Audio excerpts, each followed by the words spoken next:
안녕하세요. 오늘도 사연살롱을 찾아주셔서 감사합니다. 저는 서울에 사는 50대 주부입니다. 평범하게 살던 제게 질긴 운명의 끈을 던진 친구와 얽힌 이야기를 들려드릴까 합니다. 다소 길지만 입이 다물어지지 않게 놀라운 사연이니 잘 들어주시길 바래요. 저와 제 친구 모두 흔한 이름은 아니어서 사연 속에서는 가명을 쓰도록 할게요. 저 배미선과 친구 오연주는 같은 고등학교 동창이었어요. 우리가 어떻게 처음에 친해졌는지 기억은 잘 나지 않지만 등하교를 매일 같이 하며 자주 붙어 다녔던 것은 기억이 나네요. 저나 연주는 공부에 딱히 흥미가 있는 친구들은 아니었는데요. 그래도 저는 반에서 중간 정도의 성적은 유지했으나 연주는 거의 꼴찌를 면하는 수준이었죠. 대신 연주는 얼굴이 예쁜 학생으로 유명했어요.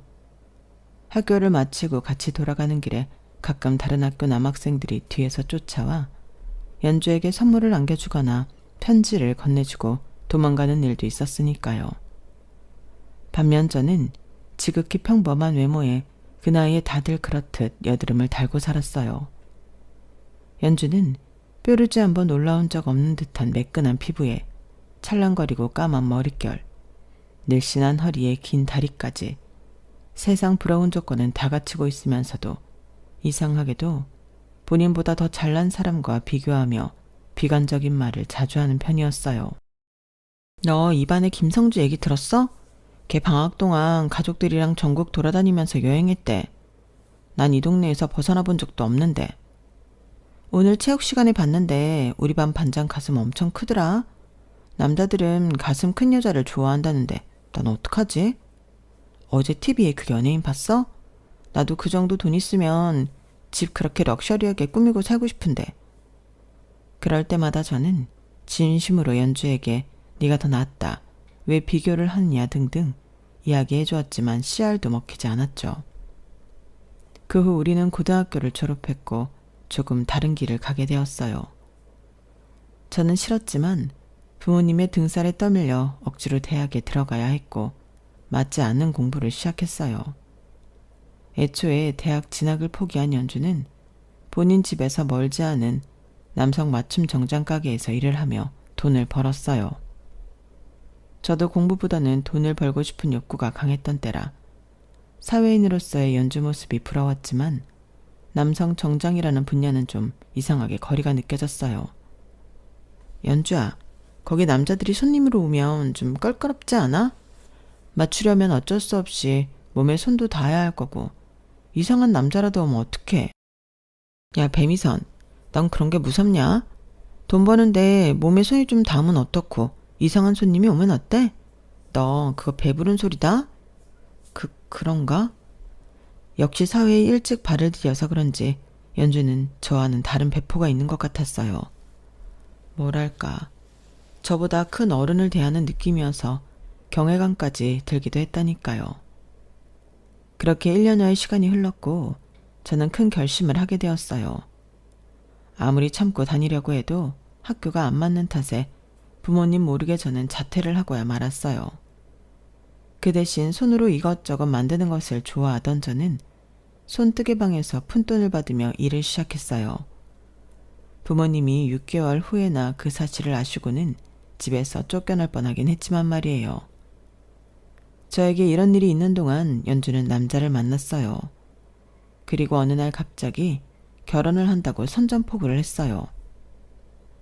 뭐? 결혼? 너 지금 20살인데 벌써 결혼을 한다고? 내가 일하는 정장가게 사장님이야. 날 보자마자 마음에 들어서 직원으로 뽑아줬대. 데이트하자 그래서 몇 번 만났더니 결혼하자며 난리인 거야. 너는 그 사람 마음에 들어? 마음에 안 들고가 어딨어. 그 사람은 엄청 부자야. 무조건 결혼해야지. 부자라서 결혼한다고? 안 사랑하는데 결혼한단 말이야? 부자랑 결혼하면 다 사랑하게 되어 있어. 나이도 나보다 15살이나 많긴 하지만 뭐 그런 건 상관없어. 15살? 야, 완전 아저씨잖아. 아저씨고 오빠고 남자는 다 똑같아. 이왕이면 돈 많은 사람이랑 결혼할 수 있는 기회인데 이걸 어떻게 놓쳐? 난 남들보다 훨씬 더 떵떵거리면서 잘 살고 싶단 말이야. 연주는 갓 20살이 되었는데도 아주 발칙한 생각을 하는 아이였어요. 내 친구가 15살이나 많은 아저씨의 여자가 된다는 생각에 저는 소름이 끼쳤지만 연주는 어떤 식장에서 식을 올릴지, 어떤 드레스를 입을지, 어떤 집에서 어떻게 살지 라는 기대에 가득 차 있는 것 같았어요. 연주는 당장 정장 가게 일도 때려치우고 부잣집 아내가 될 준비를 하더라고요. 저는 이해할 수 없었지만 그래도 연주가 결혼 때문에 매일 웃는 것 같아 응원해줘야겠다고 생각했어요. 제 주변 친구들 중에서 처음으로 결혼한 연주는 역시나 예뻤어요. 호화스럽고 반짝거리는 결혼식장을 보며 저도 이런 곳에서 수줍게 서 있는 신부가 되어 보고 싶다는 생각을 잠깐 하기도 했어요. 하지만 연주 옆에 서 있는 아저씨가 15살보다 더 나이가 많아 보여 속상했어요. 우리 아빠는 저 나이에 저 정도로 뚱뚱하진 않았는데 라는 생각을 하며 내 친구가 너무 아까웠어요. 연주는 결혼하고 좋은 집에 산다며 자랑을 해왔어요. 집에 방이 얼마나 많은지 어디가 어딘지 맨날 헷갈리고 부엌은 웬만한 식당 부엌보다 더 크고 맨날 좋은 것만 먹는다고 호들갑을 떨었어요. 마당에 있는 집이라 너무 좋아 보여 도둑이 들진 않을까 매일 노심초사한다 그러더군요. 저는 늙고 뚱뚱한 아저씨가 남편이지만 저렇게 연주가 행복해하니 다행이라고 생각하며 같이 기뻐해줬어요. 어느 날 연주는 자신의 임신 소식을 알렸어요. 미선아, 나 임신했어. 그것도 아들 쌍둥이야. 정말? 안 믿긴다. 연준이가 임신을 하다니 너무 축하해. 내가 아들을 그것도 들시게나 임신했다고 하니까 시댁에서 새 차 뽑아준 거 있지. 임산부는 좋은 차 타고 다녀야 된다면서 걸어 다니지도 못하게 하신다니까. 그 전에 타던 차도 새 차였는데 또 사줬다고? 와, 그뿐이 아니야. 먹는 것도 다 최고급이고 옷이고 가방이고 신발이고 원하는 대로 다 사라고 하셨어. 연주는 새 차, 새 옷, 새 가방 등 자랑하기에 여념이 없었죠. 미선아, 이것 봐. 돈 많은 집에 시집 오면 이렇게 좋다니까. 너는 요새 만나는 남자 없어? 나? 사실 나도 요즘 연락하고 지내는 사람이 있긴 한데. 진짜? 왜 나한테 말 안 했어? 그게 뭐 사귀는 사이도 아니고 그래서. 누군데? 빨리 털어놔. 나 같이 뜨개 일하는 데서 아는 언니가 자기 남자친구의 친구라고 소개해주겠다 그러더라고. 별로 지금 남자 만나고 싶은 때가 아니라서 몇 번 거절했는데 기어이 만나게 해줬지 뭐야. 그런데 뭐 나쁜 사람 같진 않아서 조금 더 지켜볼까 하고. 그 남자 돈 많아? 그걸 내가 어떻게 알아. 왜 몰라. 딱 보면 알지. 하고 다니는 행색이나 돈 씀씀이나 뭐 그런 거 보면. 참, 무슨 일 한다는데? 그냥 작은 회사 다닌대. 하고 다니는 것도 그냥 평범하고. 나도 잘 몰라.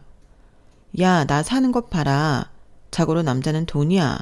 돈 없으면 다 구질구질해. 아무리 그래도 사람을 보고 사랑하는 사람이랑 결혼해야지. 어떻게 돈만 보고 같이 살아. 으이그, 이 아무것도 모르는 어린 것. 돈이면 다 된다니까.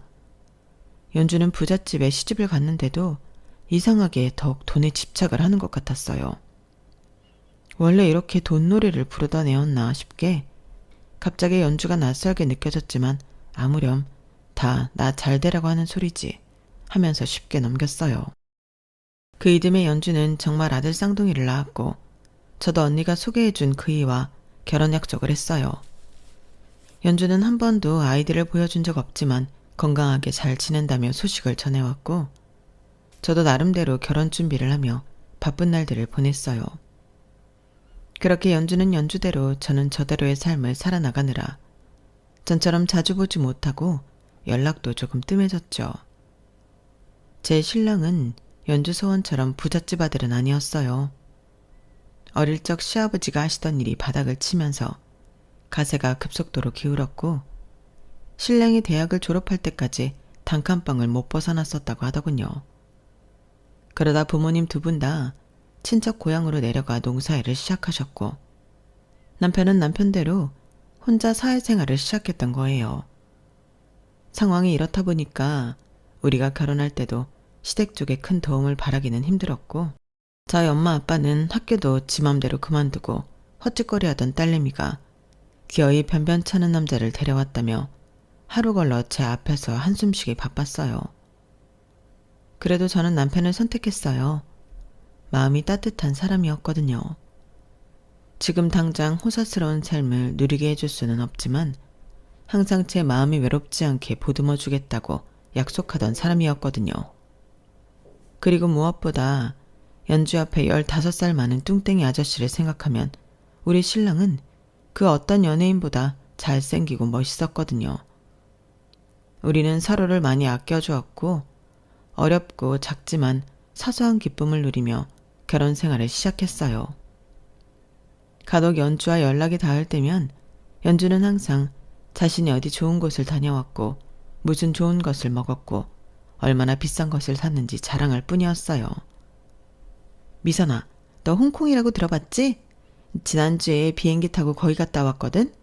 세상에 완전 천국이더라. 얼마나 휘황찬란하고 이쁘던지 너도 꼭 가봐야 할 텐데. 미선아, 서주 호텔 알아? 거기 저녁 식사가 진짜 맛있거든. 너도 기회 되면 한번 꼭 가봐. 미선아, 애들 아빠가 이번에 외국 갔다가 우리나라에는 들어오지도 않는 최고급 밍크 코트를 사왔더라고. 얼마나 따뜻한지 발가벗고 그 코트만 입고 나가도 될 정도야. 저는 연주의 아이들이 잘 크고 있는지 항상 궁금했어요. 연주야, 쌍둥이들은 잘 있어? 밥도 잘 먹고? 그렇지. 일하는 아줌마가 잘 돌봐주고 있어. 난 나대로 바빠서 애들한테 신경 쓸 틈이 없거든. 신랑도 잘 지내지? 지금 해외 출장 간 지 꽤 됐어. 다음 달인가 아무튼 몇 달 있다가 들어온대. 연주는 본인 일 외에는 아무 관심 없는 사람처럼 말하곤 했어요. 심지어 제 안부를 묻는다며 전화를 하고는 자기 자랑만 실컷 하다가 전화를 끊기가 일쑤였죠. 지 말만 늘어놓는 연주한테 가끔 서운하기도 했지만 사람마다 사는 방식이 다르니 그러겠지 하고는 금방 미운 마음을 놓아버렸어요. 결혼하고 3년이 지나서야 저희 부부는 어렵게 아이를 가질 수 있게 되었어요. 너무 예쁘고 소중한 딸이었죠.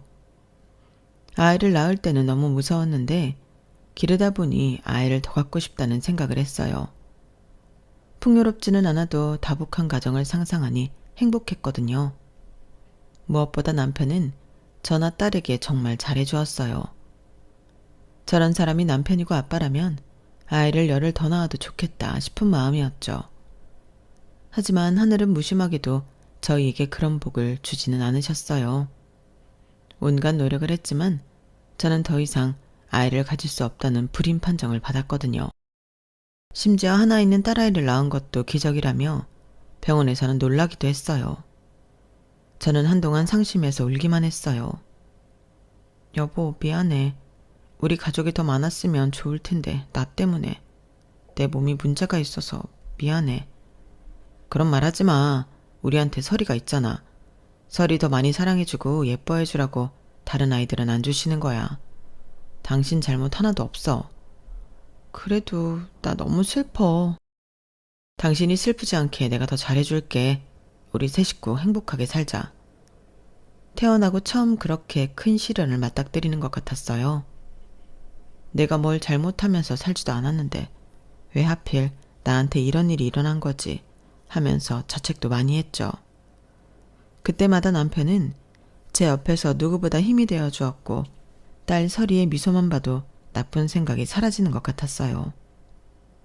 하루는 연주에게 전화가 와 병원에서 들은 이야기를 해주었어요. 평소에 제 이야기를 잘 들어주지 않는 연주였지만 그날만큼은 위로를 받고 싶었거든요. 하지만 연주는 모진 말로 저를 더 아프게 했어요. 미선아, 너 남편 돈 잘 벌어? 아니잖아. 돈 없으면 애도 많이 낳으면 안 돼. 뭐? 연주야, 너 무슨 말을 그렇게... 다 너 생각해서 하는 말이야. 너도 설이 키워봐서 알겠지만 애한테 들어가는 돈이 한두 푼이니 애 많아봤자 돈만 더 들어가잖아. 가족이 생기는 건데 그깟 돈이 뭐가 대수야. 뭐가 대수냐니. 돈 없으면 애 똑바로 못 키운다니까. 불임인 게 지금 너네한테는 더 축복일 수 있다니까. 오연주, 말이면 단 줄 알아? 이해가 되지 않았어요. 연주 기준에서는 우리가 한참 못 살아 보여도 우리는 없으면 없는 대로, 있으면 있는 대로 행복하게 살고 있는데 아이를 갖는 것까지 돈으로 결정해야 한다니. 그리고 우리 같은 사람한테는 불임이 축복인 줄 알라니. 남편이 혹시나 알면 속상할까 말하진 않았지만 얼굴에서 다 티가 났나 봐요. 울그락불그락 펴지지 않는 제 표정을 보고 남편은 안 좋은 일 있냐며 캐물었고 저는 어쩔 수 없이 연주와 있었던 일에 대해 이야기했어요. 남편은 연주를 같이 욕하기보다는 상처받았을 제 마음에 더 신경 써주더라고요. 우리 셋이 중요한 거지 다른 사람의 말은 듣지 않아도 된다며 토닥여줬어요. 남편의 배려가 그렇게 깊을수록 저는 더 이상 아이를 낳지 못한다는 죄책감이 커지기도 했지만 시간이 조금씩 해결해주는 것 같았어요. 슬픈 생각에 빠질 틈도 없이 딸 설이가 무럭무럭 예쁘게 자랐으니까요. 설이는 저희 부부의 마음을 아는 것처럼 야단스럽고 속썩이는 일 없이 건강하게 커주었어요. 천사 같은 아이였죠. 연주와 언쟁이 있은 뒤로 서로 몇 년간 소식을 끊고 지냈어요. 저는 저대로 연주는 연주대로 분수에 맞게 잘 살고 서로 상처 주면서까지 만날 필요는 없다는 생각에 뭐 자르듯 연락을 하지도 받지도 않고 살았어요. 그렇게 기억 속에서 연주의 존재를 잊어가고 있었어요. 시간이 얼마나 흘렀을까요? 명절을 코앞에 두고 식구들과 좋은 거 해먹자 해서 백화점에 들렀어요. 이것저것 장을 보고 남편한테 깜짝 선물해줄 넥타이를 고르러 갔어요. 그런데 어디선가 제 이름을 부르는 소리가 들렸어요. 미선아, 어머, 너 미선이 맞지? 누구세요? 야, 누구긴 누구야. 나 연주야. 네? 연주? 연주라고? 목소리는 연주가 맞는 것 같은데 얼굴은 영 딴판이라 알아볼 수가 없었어요. 징그러울 정도로 두툼한 쌍꺼풀에 끝이 휘어진 버선코, 입술에는 무슨 짓을 한 건지 하관을 다 덮을 정도로 두꺼워서 붕어가 연상되는 얼굴이었어요. 비정상적으로 뾰족한 턱에 우리 나이에 어울리지 않을 법한 샛노랗게 물들인 머리까지 오히려 연주라고 알아보는 게 더 이상했을 거예요. 네가 연주야 정말? 내가 좀 달라졌지? 성형을 한 거니? 요즘 워낙 기술이 좋잖니. 성형도 좀 하고 필러랑 보톡스도 맞고 돈 좀 썼어. 그렇구나. 너무 달라져서 말 안 하면 전혀 몰라보겠다. 다들 그렇게 말하더라고. 그런데 네가 백화점엔 어쩐 일이야? 너 이런 데 잘 안 오잖아. 뭐 좀 사러 왔어. 너는? 나 여기 VIP잖아. 신상 나왔다고 매장 직원이 직접 연락와서 사려고 왔지. 그렇구나. 그럼 볼일 보고 가. 만나서 반가웠어. 어머 얘. 우리가 몇 년 만에 본 건데 이렇게 헤어지자고? 같이 차라도 한잔 마시자. 연주는 저와 다퉜던 일은 까맣게 잊어버린 것처럼 반갑게 굴더라고요. 전 내심 신경이 쓰였지만 나이 먹고 과거 일로 째째하게 굴지 말자 하고 저도 쿨한 척 따라 나섰어요. 커피를 시키고 가까이서 마주 앉아 자세히 연주 얼굴을 뜨져보자니 더 가관도 아니었어요. 예전 청순하고 예쁘장한 모습은 하나도 찾아볼 수 없고 그저 피부만 맨들맨들한 흉물스런 괴물 같았어요. 솔직히 말해서 비위가 상할 정도였죠. 무엇이 연주를 이렇게 만들었을까? 늙는 게 두려웠던 걸까? 아직도 TV 속 연예인들과 자신을 비교하며 더 예뻐져야겠다는 강박에 저렇게 된 걸까? 오만 가지 생각이 들었죠. 연주가 안타까웠어요. 우리 예뻤던 친구, 우리 예뻤던 연주. 뭐 하면서 지냈어? 쌍둥이들은 많이 컸겠다. 애들? 그럼 잘 컸지. 다들 명문대학에 졸업하고 대기업에서 일해. 아빠 밑에서 바로 안 치려니까 자기들도 사회 경험 좀 하고 회사 경영하겠다면서 취직 먼저 한 거 있지? 형제끼리 우애도 얼마나 좋은지 서로 CEO 하라고 떠민다니까. 그렇구나. 잘 됐네. 결혼은? 세상에.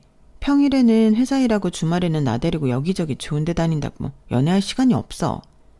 내가 난 괜찮으니까 제발 가서 여자 좀 만나라고 해도 도통 말을 들어야지. 그래도 걱정 안 해.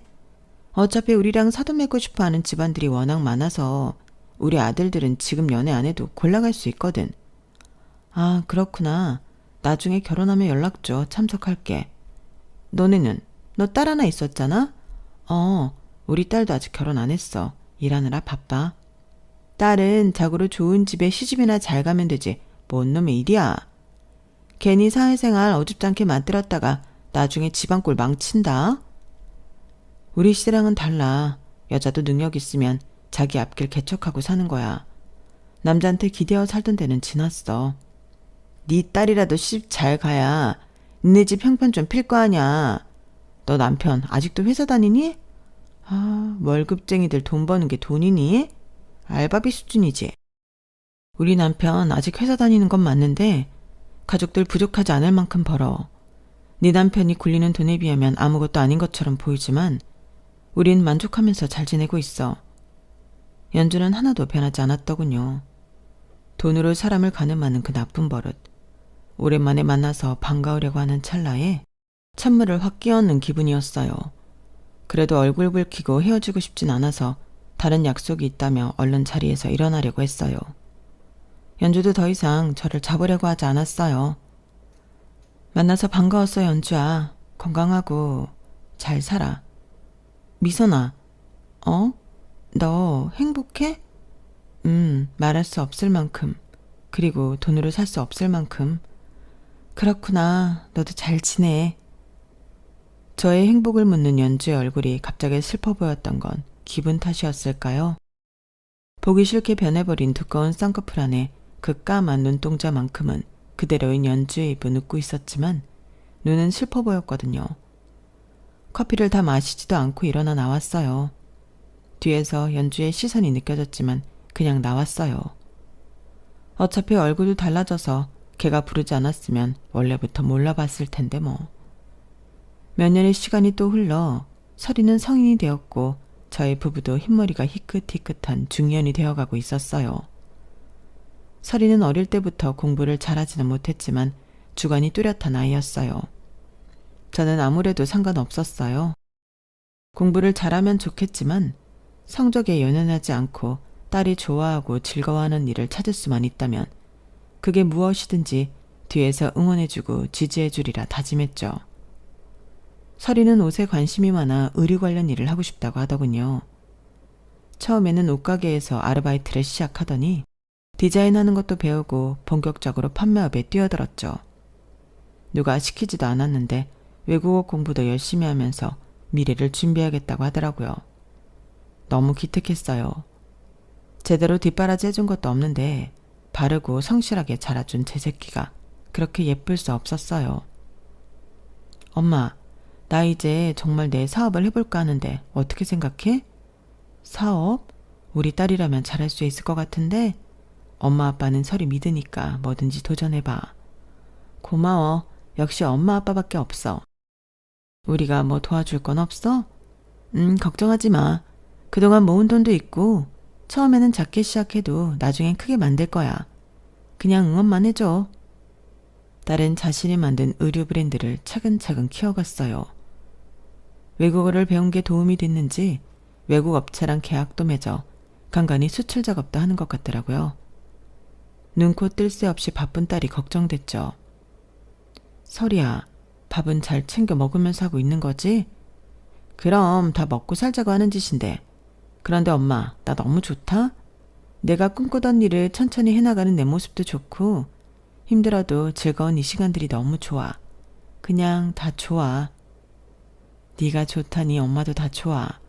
그런데 너 이제 나이도 좀 있는데 연애는 하고 다니니? 아, 엄마도 참. 그런 건 내가 잘 알아서 하고 있어. 걱정 마. 엄마는 아빠 만나고 나서 정말 가족의 소중함을 알게 됐거든. 설이 너 일 잘하는 것도 중요하지만 너도 아빠처럼 좋은 사람 만나서 단란하고 행복한 가정 꾸렸으면 좋겠어. 맞아. 그래도 우리 아빠만한 남자는 없지. 아빠 때문에 내가 눈이 높아져서 어지간한 남자를 못 만나요. 하지만 설이는 얼마 후 제 남편만큼 듬직하고 착한 사람을 남자친구라며 우리 앞에 데리고 왔어요. 설이가 많이 거래하는 원단 회사에서 일하는 사람인데 자주 보다가 정이 들었다고 하더군요. 제가 한눈에 봐도 상당히 괜찮은 청년이었어요. 예의 바르고 싹싹하기 그지없었죠. 처음 보는 저와 제 남편에게도 서스럼 없이 어머님 아버님 하면서 다가와 주었어요. 본인 역시 외동인데다가 가족이 흩어져서 살아 이렇게 온기를 느껴본 지 오랜만이라며 처음 인사 온 날 남편과 즐겁게 술잔을 기울였어요. 엄마, 강준 오빠 어때? 괜찮은 것 같아? 괜찮다 말다. 엄마는 마음에 쏙 들던걸. 아빠도 좋다고 그러시더라. 정말? 그럼 나 강준 오빠랑 결혼 허락해주는 거야? 설이가 좋은 남자랑 결혼하게 되어서 정말 다행이야. 그나저나 강준이네 부모님들 만나서 결혼 얘기를 해야지? 아, 그게... 엄마, 사실은 말이야. 설이가 이야기해준 강준이네 가정사는 안타깝게 짝이 없더군요.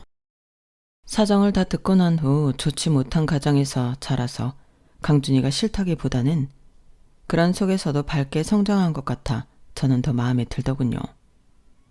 남편에게도 그 사실을 전했어요.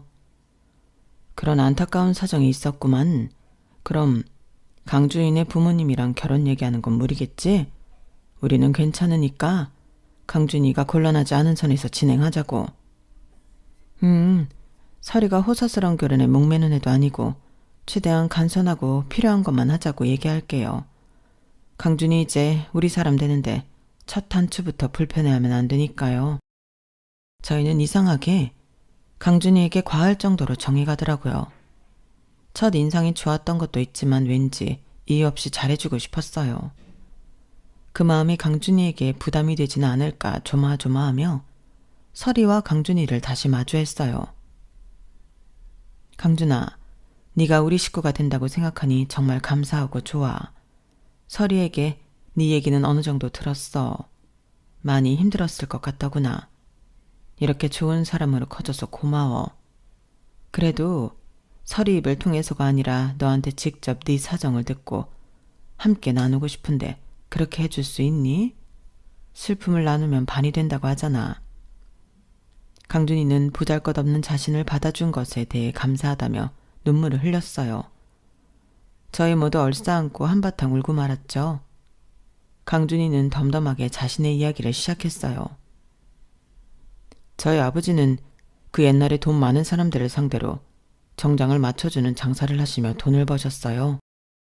입소문이 나면서 고객이 많아졌고 사업은 점점 더 잘 돼서 원단을 제작하는 것부터 정장에 어울리는 구두 같은 자파까지 만들어 파는 큰 회사로 성장했어요. 어머니는 아버지 가게에서 일하던 15살이나 어린 여직원이었다고 해요. 아버지는 원래 가정에 충실한 사람이 아니었고 그것을 몰랐던 어머니는 돈의 꾀임에 빠져 결혼하고 말았던 거죠. 그것도 모르고 어머니는 임신을 했고 저를 낳았어요. 아니, 정확히 말하자면 저와 형을 낳았어요. 저는 사실 쌍둥이였거든요. 아버지는 어린 저희와 어머니를 두고 여기저기 여자를 만나러 다니기 시작했어요. 집보다 술집을 더 자주 드나들었고 골프 캐디, 모델 연예인, 심지어 엄마가 다니던 정장가게에서 후임으로 일하던 여직원까지 한계 없이 외도를 하고 다녔어요. 아버지는 그렇게 추잡한 짓을 하고 다니면서도 돈으로 어머니의 불만을 막았어요. 어머니는 아버지가 채워주지 못하는 욕구를 그의 돈으로 사치하며 풀었고 거기에 몰두한 나머지 어린 저희 쌍둥이 형제를 돌보지 않으셨어요. 가정부 아주머니한테 모정을 더 느꼈을 정도였으니까요. 잠깐만. 정장가게 여직원 쌍둥이 혹시 어머니 성함이? 오연주입니다. 세상에나 이럴 수가. 엄마 왜 아는 분이야? 엄마 고등학교 친구야. 네? 어머님이 저희 엄마와 친구라고요? 우연도 이런 우연이 있을까요? 끊어졌다고 생각한 연주와의 인연은 또다시 이렇게 이어지는가 싶었어요. 원래는 되게 친했는데 중간에 좀 멀어졌어. 어머니가 돈을 쓰다 지칠 때쯤 아버지가 예쁜 여자들과 연애한다는 말을 듣고 본인의 얼굴에 손을 대기 시작했어요. 작게 시작한 성형은 과한 욕심이 되었고 나중에는 성형 중독으로 의사가 말릴 정도였으니까요. 몇 년 전에 우연히 연주를 만난 적이 있는데 예전의 얼굴을 도무지 찾을 수가 없었어. 그게 그때쯤이었구나. 네, 성형만이 문제가 아니었어요. 알코올 중독으로 치료도 받아야만 했거든요. 그러다 어느 날 제 쌍둥이 형이 갑자기 오토바이 사고로 죽었거든요. 엄마는 자신을 겉들떠 보지도 않은 아버지, 망가질 대로 망가진 얼굴, 술 없인 잠 못 드는 밤, 형의 죽음 앞에서 이상한 행동을 하기 시작했어요. 자신에게 일어난 불행한 일들이 아예 없었던 것 마냥 거짓말을 하고 다니더라고요. 아버지를 아직 본인을 너무 사랑하는 남편으로 묘사하거나 형과 제가 똑똑하게 잘 자란 자식들로 보이게 했어요. 이미 사정을 다 아는 사람들은 어머니가 미친 것 같다며 멀리하기 시작했고요. 맞아. 그때 연주가 나한테 너희 형제가 아빠 회사를 물려받기 위해 큰 회사에 들어가 준비하고 있다고 했었어. 다른 집안 여자들이 너희랑 사돈을 맺고 싶어 한다고.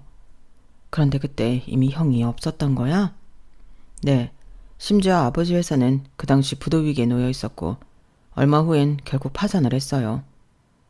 아버지는 그나마 있던 돈을 갖고 외국으로 도망가 버렸고 어머니와 저만 덜렁 남겨졌어요. 저런... 집과 가진 모든 것을 다 빼앗기자 어머니는 정말로 정신을 놔버리고 말았어요. 처음에는 제가 보살펴드렸는데 점점 한계가 있더라고요. 저도 나가서 돈을 벌어야 했으니까요. 결국 어머니를 정신병원으로 모실 수밖에 없었어요. 저는 아버지가 회사를 경영할 때 거래하시던 원단업체 사장님의 도움으로 거기서 일할 수 있게 되었고 서리를 만나게 된 거예요.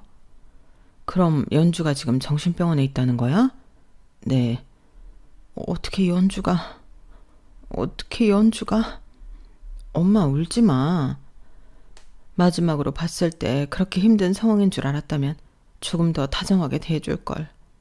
따뜻한 말 한마디 안 건네주고 그렇게 연주를 보냈었어. 내가 왜 그랬을까? 어머님도 저희 집 사정을 모르셨던 거잖아요. 너무 개념치 마세요.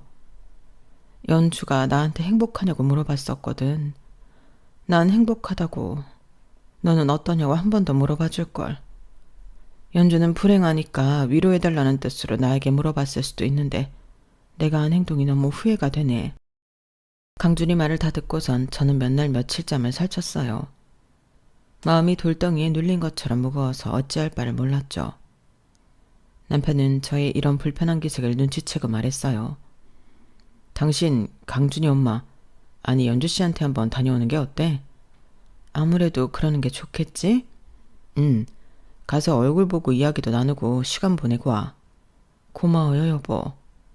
안 만나는 게 더 나을 수도 있다는 강주의 만류에도 불구하고 저는 연주가 있다는 병원에 찾아갔어요. 아무래도 일반 병원이 아니다 보니 저 혼자는 안 되고 보호자 강준이도 함께 대동해야 하고 절차가 꽤 복잡하더군요. 심란한 마음을 겨우 부여잡고 연주와 마주했어요. 연주야. 미선아. 나 기억해? 그럼 널 내가 왜 기억 못해? 우리 맨날 학교도 같이 다니고 떡볶이도 먹고 비밀일기도 쓰고 했었잖아. 맞아. 우리 예전에 그렇게 친했었어. 여기는 어쩐 일이야? 우리 강준이랑 같이 왔네? 강준아, 경준이는 어딨어? 같이 안 왔어? 아버지는 아직 해외 출장 갔다가 안 돌아오셨니? 엄마, 경준이 형은 죽었잖아. 아버지도 없고. 얘는 무슨 소리를 하고 있어. 미선아, 우리 작은 아들 잘생겼지? 나 쌍둥이 낳았을 때 네가 제일 먼저 안부 물어봐줬잖아. 얼마나 고마웠다고. 우리 큰아들 경준이도 엄청 잘생겼어. 연주야, 강준이한테 얘기 다 들었어. 무슨 얘기? 강준아, 아버지 언제 오신대? 한국 오시면 빨리 나 좀 여기서 데리고 나가달라고 말해줘. 여기는 쇼핑도 못하고 술도 못 먹고. 아니면 강준이 너랑 나갈까? 연주야, 많이 힘들었지? 내가 미안해. 내가 너 예전에 한 말에 서운해서 계속 연락도 안 하고 너 어떻게 사는지 관심도 끊고 살았어. 내가 미안해. 미선아, 뭐가 미안해? 너 내가 가보라고 했던 서주 호텔 가봤니? 거기 디너 맛있다고 내가 100번도 더 말했잖아. 이제 그만해, 연주야. 우리 좋은 생각만 하자. 연주는 서도 없이 말하거나 현실 부정 상태가 몹시 심한 듯 보였어요. 도망간 남편과 죽은 아들을 찾거나 백화점에 명품을 사러 가야 한다고 떼를 쓰기도 했죠. 내 앞에 있는 연주가 낯설었어요. 성형으로 우그러지듯 내려앉은 눈, 코, 입과 보톡스 때문에 주름이 가지 않는 팽팽한 이마가 너무 대조적이라 계속 쳐다보기 힘들었어요. 병원에서는 연주의 상태가 쉽게 호전되지 않을 거라고 말하더군요. 더 기가 찬 건 연주가 대장암 말기라 몇 개월 남지 않았다고 했어요. 어쩌다 연주의 인생이 이렇게 된 건지 눈물이 앞을 가렸어요. 저는 일주일에 한두 번씩 연주를 찾아가 말동무를 해주었어요. 어느 날은 괜찮은가 싶다가도 또 어떨 때는 상태가 너무 안 좋아 만나기 힘든 경우도 있었어요. 네 아들과 내 딸이 결혼할 거라는 말도 못 알아들었어요. 게다가 암 때문에 연주에게 더 아픈 시간이 지속되었어요. 12월 25일 크리스마스에 눈이 폴폴 내렸어요. 연주를 주려고 김밥도 싸고 과일도 깎아 병원으로 갔어요. 이날은 강준이와 설이도 함께 연주를 찾아갔어요. 연주는 제 딸 설이를 보고는 너무 예쁘다 이 언니. 나도 이 언니처럼 예뻐지고 싶어. 엄마, 여기 이 사람이 나랑 결혼할 설이에요. 엄마 친구 딸이기도 하고요. 안녕하세요, 어머니. 아무리 설명을 해줘도 이해를 못하던 연주는 계속 설이만 빤히 쳐다볼 뿐이었어요. 몇몇 시간을 훌쩍 넘겨 우리가 나가려고 일어나자 연주는 제 손을 잡았어요.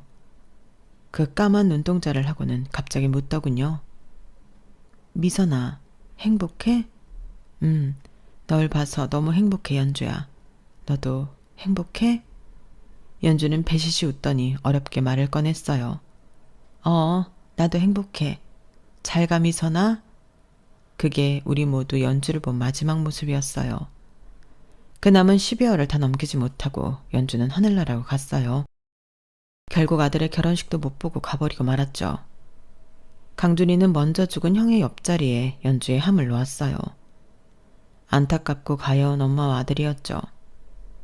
어머님, 드릴 말씀이 있어요. 편하게 해. 설이랑 결혼하면 어머님 아버님과 다 같이 살고 싶어요. 뭐? 신혼인데 너희끼리 편하게 사는 게 좋잖아. 전 설이도 좋지만 두 분도 정말 좋습니다. 따뜻한 가족의 품을 느껴보지 못한 제게 가족이 뭔지 알려주셨잖아요. 두 분만 괜찮으시다면 지금 계신 집에 제가 들어가 살면서 사위, 아니 아들로 여겨주셨으면 좋겠어요. 강준이 너 정말 괜찮겠어? 네, 이미 설이한테도 그렇게 하고 싶다고 다 말했어요. 그러면 우리도 설이랑 헤어지지 않아도 되고 강준이라는 아들도 하나 더 생기고 너무 좋지. 고마워, 강준아. 아니에요. 저같이 잘난 것 없는 놈 받아주셔서 제가 더 감사합니다. 저는 이렇게 공짜로 아들을 하나 더 얻었답니다. 더운 여름이 지나가고 선선한 가을날 설이와 강준이는 결혼식을 올렸고 신혼여행도 마다하고 바로 우리가 사는 집으로 들어와 지내기 시작했어요. 강준이는 정말 친아들처럼 우리 두 내외에게 살갑게 굴며 한 가족으로 스며들었어요. 강준이가 하던 일을 그만두고 본격적으로 설이의 사업을 도우며 가속도가 붙기 시작했고 딸의 브랜드는 국내뿐 아니라 외국인에게도 환영받게 되었답니다. 딸네 부부는 돈을 많이 벌어도 허투루 쓰지 않고 어떻게든 우리에게 잘하려고 노력했어요. 마침내 예쁜 손주까지 안겨주어 하루하루 행복하지 않은 날이 없었답니다. 손주를 돌보면서 심심할 때마다 왕년에 뜨개질하던 실력을 발휘해서 손주 옷이나 소지품 등을 뜨기 시작했어요. 수완이 좋은 설이는 제가 뜬 것을 보더니 또 머리를 굴려 관련 사업에 적용시키기 시작했어요. 초반에 미미하던 반응과 달리 획기적인 디자인과 콜라보를 하니 젊은이들에게도 인기가 있는 뜨개 상품들이 나오기 시작했답니다. 이렇게 저까지 설이의 사업 보조 역할을 하면서 열심히 하다 보니 계속해서 좋은 결과가 나오더군요. 지금은 남편 설이, 강준이, 그리고 손주, 그리고 저까지 5 식구가 예전 연주가 살았던 집보다 훨씬 큰 집에서 살고 있답니다. 평범하고 큰 욕심 없이 성실히 살아온 제게 지금은 마치 꿈을 꾸는 것 같습니다. 눈 뜨면 행복한 것들이 가득해 웃음이 끊이지 않아요. 그렇게 지내다가 때때로 내 친구 연주가 그렇게 원하던 행복은 과연 무엇이었을까 생각해보게 되더군요. 조금만 더 내려놓지, 조금만 덜 욕심내지 하며 아쉬운 마음이 들었어요. 연주와 저의 이야기는 여기까지입니다. 끊어질 듯 끊어지지 않고 이어진 우리의 인연은 결국 아이들에게로 옮겨갔고 이렇게 우리는 한 가족이 되었답니다. 또 12월이 다가오니 연주가 생각나네요. 내일은 연주를 보러 가야겠어요. 긴 제 사연 들어주셔서 감사합니다. 멀리 있는 행복만 쫓지 마시고 지금 제게 주어진 하루하루를 감사히 여기며 사는 여러분이 되시길 바랍니다. 행복하세요. 여러분, 사연 댓글에 응원과 현명한 조언 부탁드려요. 좋아요와 구독은 저에게 큰 힘이 됩니다. 오늘도 좋은 일 가득하세요.